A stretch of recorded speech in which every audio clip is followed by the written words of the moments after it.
Graham called after midnight with a voice I had never heard from him.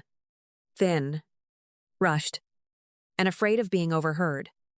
I was inside a rest stop outside Minneapolis, my red coat damp, my left hand wrapped in gauze, when his name lit up my phone like he still had the right to reach me. Allison, why are you all over the news? He breathed. And behind him I heard dishes moving too carefully. The kind of silence people make after a room turns against someone. I looked past the coffee machines to the television, and there I was, kneeling beneath Hennepin River Bridge, holding a pregnant woman steady while firefighters pulled an older shuttle driver through glass. 6 hours earlier, Graham had stood in our kitchen and told me it would be better if I did not come home for Christmas Eve. Not kinder, not temporary, not complicated, just better, because Victor Ames was coming to dinner.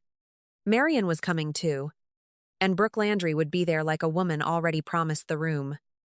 Now that same room was watching my coat flash red while Dana Whitford repeated the line I had given her. I was supposed to be home for Christmas, but someone else needed me more. Pause 4S, Graham said. Victor saw it. Marion asked where I was, and Brooke left without taking her wine. I did not answer right away, because the screen kept replaying the part where I wrapped my coat around the woman while snow blew across both of us. My blood was on the cuff, and the gauze itched when I tightened my hand around the phone. Graham whispered, Allison, please tell me where you are. But the question came too late, and for the wrong reason. I looked at my reflection in the dark glass beside the TV and realized the city had seen me more clearly than my husband had in years. By late afternoon, our kitchen smelled like roasted squash and rosemary, the kind of warm smell that made a house feel forgiven before anyone deserved it. I had folded the napkins, cut the sourdough, and left both stockings hanging by the fireplace because Christmas Eve was the one night I could pretend Graham was still coming home to me. He walked in with snow on his shoulders and his phone face down in his hand, not taking off his coat, not looking at the table. Victor Ames is coming by tonight.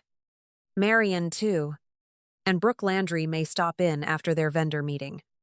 He began, like my home had become a room he could schedule. I wiped my hands on a towel and waited, because Graham only used that careful voice when the real sentence was hiding behind the first one. He glanced toward the fireplace, then back at the counter, and I felt the air change before he said it. I think it would be better if you weren't here tonight. Better for who? Graham? He swallowed, not guilty enough to stop, only guilty enough to soften the words, and told me Brooke knew things were complicated between us. His phone lit up before I could answer, and the message sat on the counter like it had been invited too. Is she still there? For a second, I heard the soup simmering, the furnace breathing, the house doing all the loyal things people forget to thank. Brooke was not walking into a dead marriage. She was waiting outside a living one while he asked me to leave. Are you bringing your affair into our house on Christmas Eve? His face tightened at the word, but he did not deny her. And that silence told me where I stood. He reached for me, saying, Allison, don't make this ugly. As if ugly had started with my question.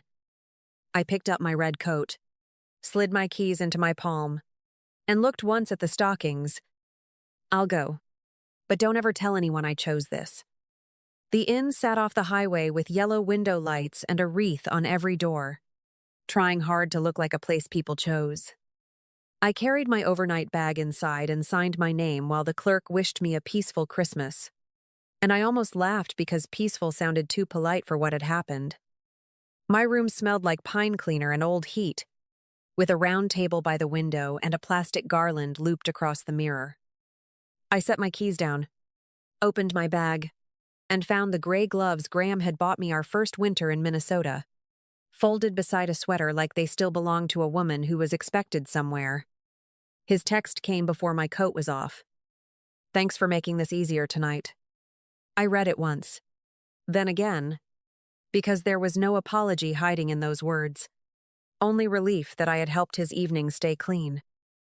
Pause 3S. The gloves sat in my lap while the room hummed around me. And for the first time, They felt less like a gift than a receipt. I started to call my cousin in Denver, but stopped before the line rang, because saying my husband asked me not to come home for Christmas would make it real in a way the room had not. I left the inn instead of sitting there with the heater and that message. The streets were slick, and every house I passed looked warm enough to hurt. Families stepping inside with foil pans. Dogs barking behind glass. Porch lights shining over footprints that led somewhere. Then Moira's message came through the shelter volunteer thread, saying several routes were closed, and they needed hands for adults being moved from another warming site. I looked at the empty passenger seat, then typed, "I can come," and drove toward the one place in the city where nobody needed me to disappear. By the time Moira told me to go, the shelter smelled like coffee, wet wool, and cleaner. I spent 2 hours handing out blankets, finding socks, and helping a retired man call his sister. Snow blurred the parking lot lights, and Moira touched my arm. "Roads are getting bad. Allison, go before they close the bridge." I was halfway across Hennepin River Bridge when brake lights smeared red through the storm. At first, I thought a car had spun onto the shoulder. Then my headlights caught the shuttle van below the road. Front end down near runoff ditch.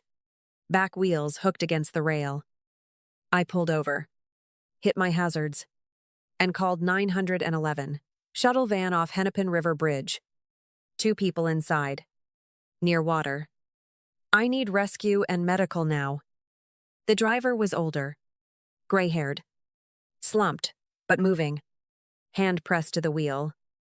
In the back, a pregnant woman twisted against her seatbelt while cold water crawled across the floor. A pickup stopped behind me, and the man had a tow strap in his hand. "Keep traffic back," I told him, then checked for fuel smell and shouted, "Stay with me. Tell me your name. Don't look at the water." Her name was Lena, and she kept saying she could not feel the baby move. I could not promise what I did not know, so I pressed my gloved hand to the glass and gave her the only job I trusted. "Breathe. Lena. Right now, you breathe with me." The man from the pickup cracked the rear glass, and I folded my red coat over the broken edge before reaching for her belt. The buckle stuck once, then released, and when we pulled her through, she collapsed into the snow, shaking against my arms.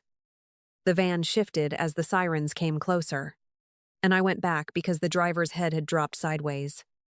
"Keep your eyes open for me." I held him steady through the glass until a firefighter slid in beside me and said they had him. Only then did I notice the cut across my hand, and my coat wrapped around Lena instead of me. Dana Whitford reached me after the EMTs took over.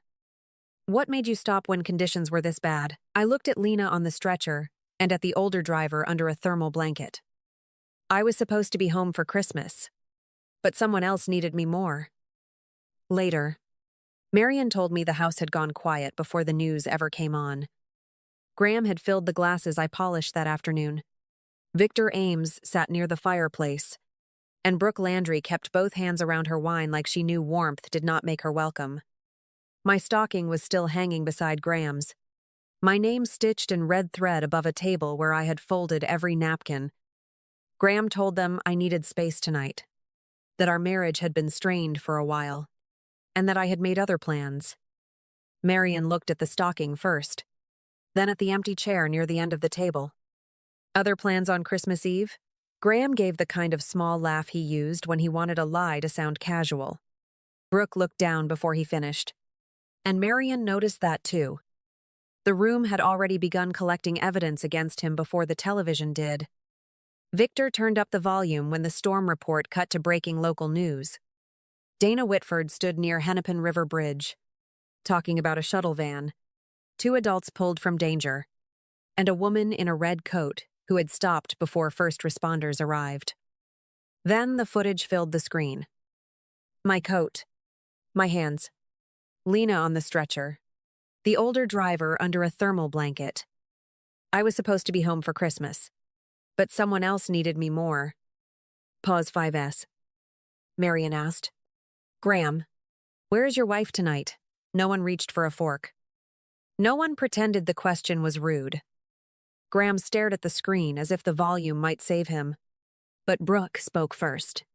Soft and shaken, "You told me she had plans." That sentence did not defend him. It opened the floor under his story. Victor set his glass down and stood. "I think we should go." Graham followed him toward the door, saying, "Victor, please, let me explain." But Victor only took Marion's coat from the chair. "This was supposed to show me your judgment." "Graham." "It did." Brooke left a moment later, leaving her wine untouched on the table I had set. By the time I got back to the inn, my phone looked like it belonged to someone else. Unknown numbers filled the screen. Moira had texted twice.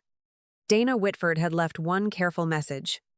And Graham had called so many times his name no longer felt like a person.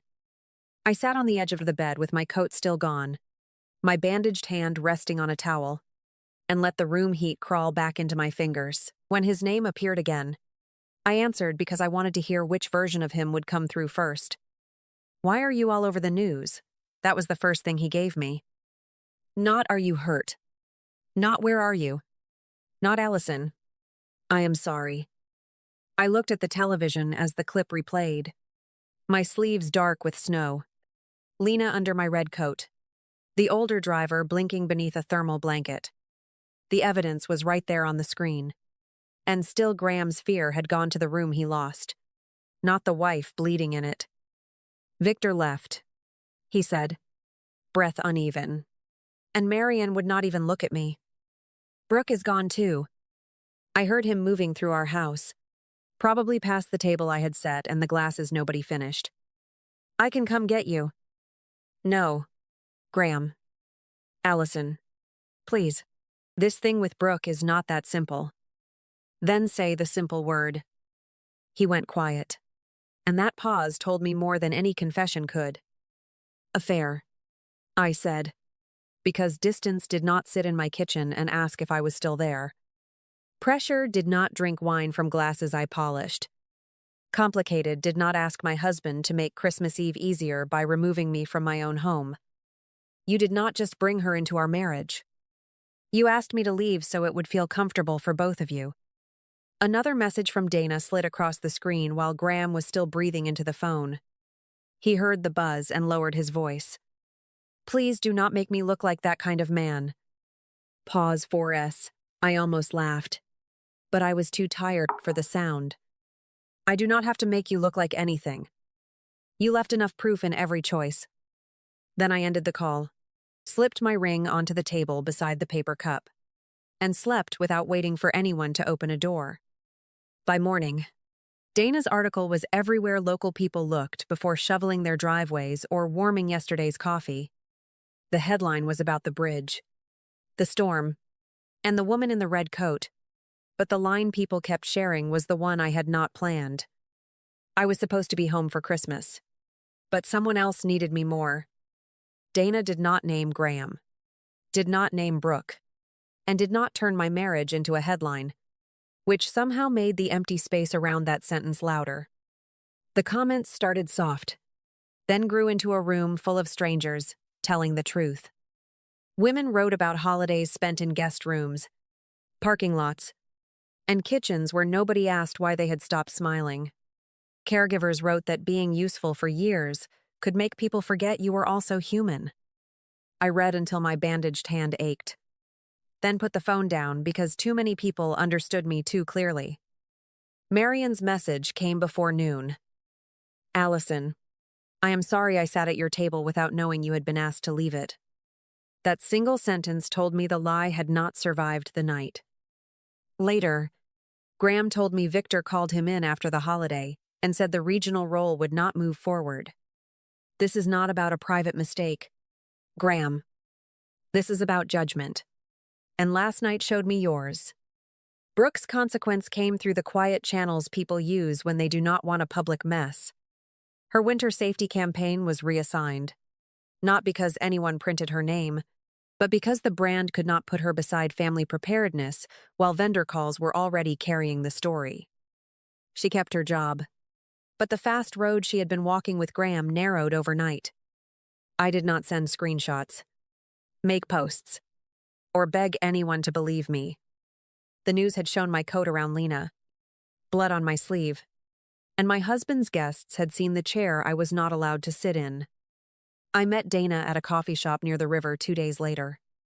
She asked if I wanted to add anything, and I told her about Moira, the shelter, Lena, and the older driver squeezing my wrist before the ambulance doors closed. Moira called that afternoon and offered me part-time work because donations had grown and they needed someone calm. I also booked a meeting with a family lawyer, not to punish Graham, just to learn what leaving cleanly looked like in Minnesota. Graham lost the regional role before the new year, not because Victor hated him, but because Victor no longer trusted his judgment. Brooke kept her job, though the winter safety campaign moved to someone else, and the polished future she thought she was stepping into became a hallway of careful looks and shorter calls. Graham asked to meet me once at a counseling office near Lake Street, and for the first time, he did not say complicated. Brooke was an affair. Allison. Christmas Eve was my choice. I made you disappear so I could feel clean. I listened because the truth deserved a room, but it did not deserve my whole life. I moved into a small apartment near the lake, hung my red coat beside the door, and returned to the shelter with Moira. The first night I worked the intake desk again. A man thanked me for finding him dry socks, and the sound landed deeper than any apology Graham had offered. I was not waiting for someone to choose me anymore. I was building days that already had room for me. The next Christmas, Moira came over with pie. A few volunteers brought soup, and Lena arrived with her husband and a baby girl wrapped in a pink blanket. She handed me a card with shaking hands and said, "We named her Allison." I laughed before I cried, because some gifts are too honest to receive gracefully. Later, after everyone left, I placed that card by the window and let the apartment go quiet around me. Some endings do not arrive with shouting. They arrive when a quiet room finally feels peaceful again. If this story reminded you of a season when you had to choose yourself, share where you watched from. May your next holiday feel warm, honest, and full of people who truly want you there.